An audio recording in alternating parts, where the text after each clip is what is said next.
Assalamualaikum warahmatullahi wabarakatuh. Bismillahirrahmanirrahim. Siapakah dia sehingga malaikat Jibril turun setiap kali orang ini berdiri? Mengapa Jibril turun ke bumi? Apa yang dilakukan oleh malaikat Jibril kepada orang tersebut? Di awal peradaban Islam tercatat ada 3 pujangga besar yang menyertai perjuangan Nabi Muhammad Sallallahu Alaihi Wasallam, yaitu Ka'ab bin Malik, Abdullah bin Rawahah, dan Hasan bin Thabit radhiyallahu anhum. Pada kisah ini akan mengetengahkan sosok yang terakhir, yaitu Hasan bin Thabit radhiyallahu anhu. Hasan bin Thabit radhiyallahu anhu lahir di Yathrib, Madinah 563 Masehi. Ia bersuku bangsa Bani Kharaj. Nama lengkapnya Hasan bin Thabit bin Ali Munzir Al-Kharaj Al-Ansari, dan bisa dipanggil Abu Walid.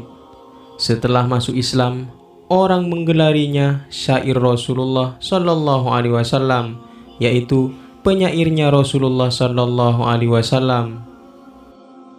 Hasan termasuk sahabat Nabi yang masuk Islam dalam usia lanjut, yaitu 60 tahun. Namun Allah Subhanahu wa Ta'ala mengaruniainya umur yang panjang, yakni 120 tahun.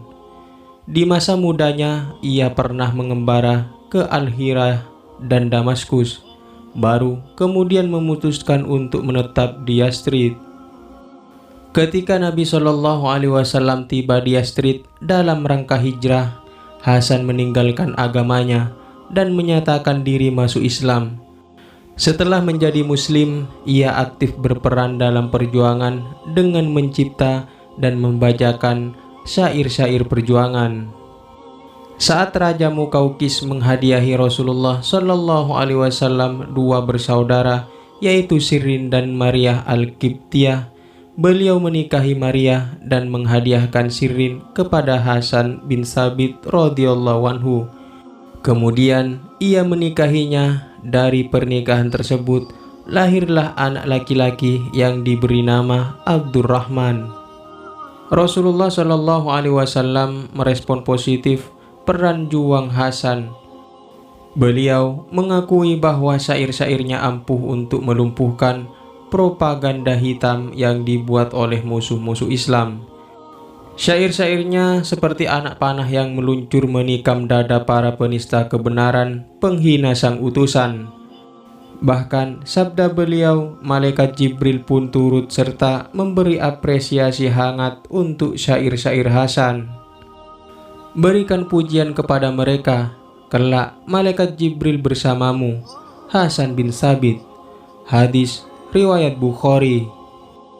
Dalam hadis lain dikatakan bahwa dari Aisyah radhiyallahu anha, Rasulullah Shallallahu Alaihi Wasallam bersabda kepada Hasan bin Thabit, Ruhul Kudus atau Jibril akan tetap mendukung dan melindungimu selama engkau memuji Allah dan Rasul-Nya.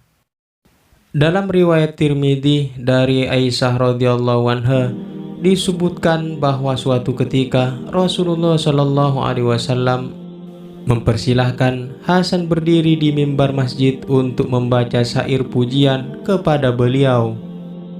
Aisyah radhiyallahu anha juga pernah mengisahkan bahwa suatu ketika Rasulullah Shallallahu Alaihi Wasallam bersabda, kritiklah orang-orang Quraisy dengan syair, karena ia lebih berat bagi mereka daripada lemparan anak panah.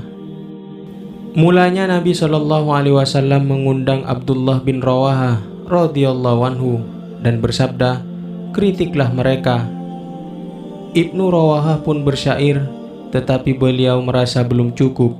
Kemudian beliau meminta Ka'ab bin Malik radhiyallahu anhu, tapi rasanya beliau masih belum lega. Lalu datanglah Hasan bin Thabit radhiyallahu anhu. Lantas Rasulullah Shallallahu Alaihi Wasallam bersabda, saatnya bagi kalian mengutus kepada singa yang memukul dengan ekornya ini. Riwayat yang tadi menggambarkan betapa mengenanya syair-syair karya cipta Hasan bin Thabit radhiyallahu anhu. Selain berprestasi dalam dunia sastra, Hasan bin Thabit radhiyallahu anhu juga seorang pengembara. Tak hanya di kala muda dan usia renta sepeninggal Nabi Muhammad SAW, ia sempat melakukan pengembaraan ke arah timur hingga negeri Cina. Ia menjalaninya bersama Sa'ad bin Abi Waqqas, Thabit bin Qais, dan Uwais al-Qarni radhiyallahu anhum sebagai langkah dakwah yang mulia. Di penghujung usianya, Allah Subhanahu wa Ta'ala menguji Hasan bin Thabit radhiyallahu anhu dengan kebutaan mata. Ia menjalaninya dengan sabar dan prasangka baik kepada Allah Subhanahu wa Ta'ala. Setelah menyumbang peran besar untuk Islam, ia wafat pada 54 Hijriah 674 Masehi di Madinah. Semoga bermanfaat.